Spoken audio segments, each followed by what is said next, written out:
Film ഗാരേജിന്റെ തുടരും സിനിമയുടെ ഏറ്റവും പുതിയ ബോക്സ് ഓഫീസ് റിപ്പോർട്ടുകളിലേക്ക് ഒരുക്കും സ്വാഗതം. നമ്മുടെ മലയാളത്തിലെ ഏറ്റവും വലിയ താരമായ ലാലേട്ടന്റെ ഏറ്റവും പുതിയതായിട്ട് തിയേറ്ററുകളിലേക്ക് എത്തി കഴിഞ്ഞ ഒരു മാസമായിട്ട് തിയേറ്ററുകളിലെ വൻ തരംഗത്തോടെ ഓടിക്കൊണ്ടിരിക്കുന്ന സിനിമയാണല്ലോ തുടരും.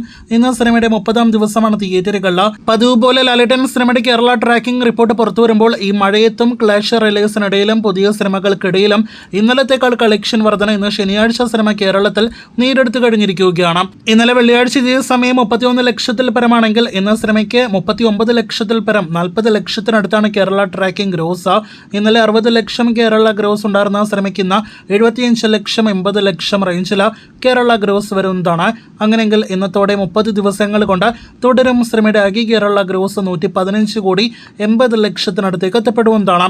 ആകെ മൊത്തത്തിൽ ലാലേട്ടന്റെ തുടരും എന്ന സിനിമയുടെ ഒരു മഴ പെയ്ത്ത് ഇനിയും അവസാനിക്കാത്ത ലെവലിലേക്ക് മുന്നേറിക്കൊണ്ടിരിക്കുന്നു. ഇനി വേൾഡ് വൈഡ് എസ്റ്റിമേറ്റിലേക്ക് വരികയാണെങ്കിൽ ഇന്നത്തോടെ 228 കോടിയിലധികം വേൾഡ് വൈഡ് ഗ്രോസ് നമ്മുടെ ലാലേട്ടന്റെ തുടരും കിടക്കുകയാണ്. 30 ദിവസത്തെ തുടരും വേൾഡ് വൈഡ് ഗ്രോസ് 228 കോടി 50 ലക്ഷത്തോളം രൂപയാണ്. ഇനി നാളെ ഇന്നത്തെക്കാൾ കൂടുതൽ കളക്ഷൻ ഇപ്പോൾ തന്നെ ഉറപ്പാക്കിയ തുടരും.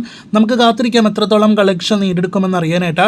കാത്തിരിക്കൂ ഇൻഡസ്ട്രി വിജയം നേടിയെടുത്ത സിനിമയുടെ കൂടുതൽ കളക്ഷനായിട്ട്.